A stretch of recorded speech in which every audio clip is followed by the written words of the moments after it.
Les prochaines élections présidentielles en RDC ne sont prévues qu'en 2028. Ce qui n'empêche pas Félix Tshisekedi d'envisager d'ores et déjà un report. Lors d'une conférence de presse organisée mercredi, il évoque le conflit en cours dans l'est du pays pour justifier cette éventualité. Si on ne peut pas terminer cette guerre, malheureusement, on ne pourra pas organiser des élections en 2028, mais ce ne sera pas parce que j'ai refusé de les organiser. Les ressources sont là, on peut le faire. Mais on ne va pas les organiser sans les Nord et Sud Kivu quand même. Le Nord et le Sud Kivu, en grande partie aux mains des rebelles du M23 soutenus par le Rwanda, malgré la signature d'un accord de paix en 2025 sous l'égide des États-Unis et du Qatar. Une situation qui porte atteinte à l'unité territoriale du pays et qui empêcherait donc, selon Tshisekedi, l'organisation du prochain scrutin. Report des élections ou non, le président congolais se propose d'être de nouveau candidat, bien que la constitution actuelle du pays ne l'y autorise pas. Je n'ai pas sollicité le troisième mandat. Mais je vous le dis, si le peuple veut que j'ai un troisième mandat, j'accepterai. Pour aller au-delà de son deuxième mandat actuel, Félix Tshisekedi propose un référendum constitutionnel, un scénario que le secrétaire général du parti présidentiel avançait déjà il y a quelques semaines. C'est la population qui décide dans tout ce que nous faisons ici. Si la population aujourd'hui décide que nous voulons toujours être dirigés par Félix Antoine Tshisekedi, qui suis-je pour m'opposer? Puisque tout ce que nous faisons, c'est la population qui a les derniers mots pour apprécier.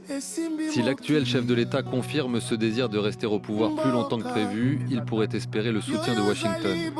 L'administration Trump, qui a sécurisé des accords entre la République démocratique du Congo et des entreprises américaines de la filière minière, et qui a décidé la semaine dernière de sanctions contre le prédécesseur et adversaire politique de Félix Tshisekedi, Joseph Kabila. Washington l'accuse de vouloir déstabiliser le gouvernement de RDC et de soutenir financièrement le M23.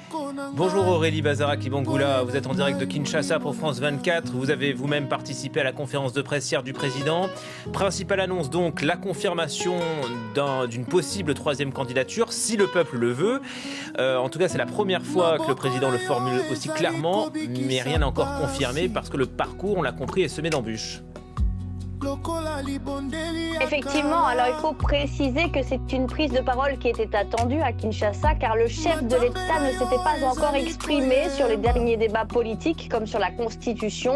Alors révision ou changement, le débat est porté depuis quelques mois par sa famille politique, l'UDPS. Le secrétaire général du parti, Augustin Kabouya, l'avait dit devant les militants, on va toucher à la Constitution. Alors lors de cette conférence, le chef de l'État s'est clairement positionné. Il a dit être pour analyser la Constitution.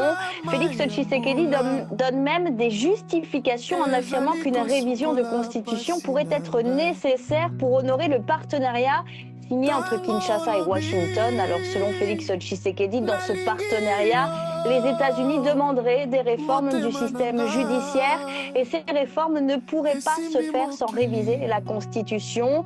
Mais le président précise que si changement il doit y avoir, les Congolais et les Congolaises seront consultés par référendum.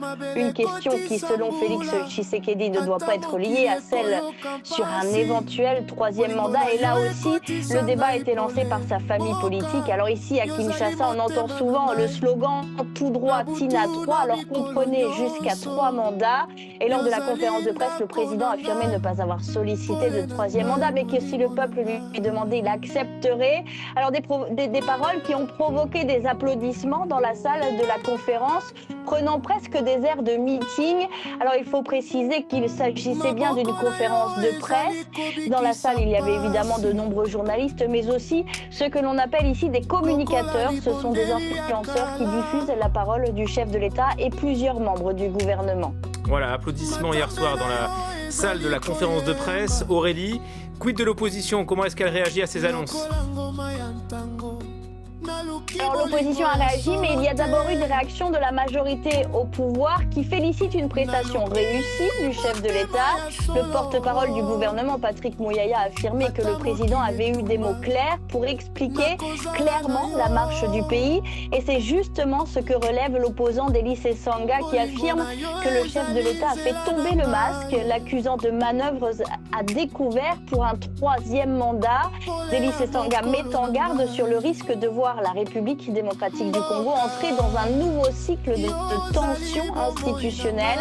Du côté de la Mouka, la plateforme de Martin Fayulu, on relève les contradictions de la parole présidentielle.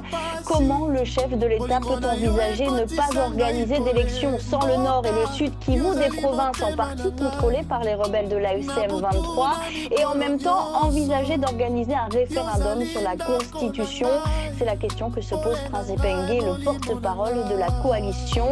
Jean-Marc Kaboud, ex-chef du parti présidentiel devenu opposant, lui a affirmé que la démocratie est en péril. Il semble donc qu'il y ait un certain consensus au sein de l'opposition. Exploit présidentiel 26, au cœur des grandes réalisations de la nation.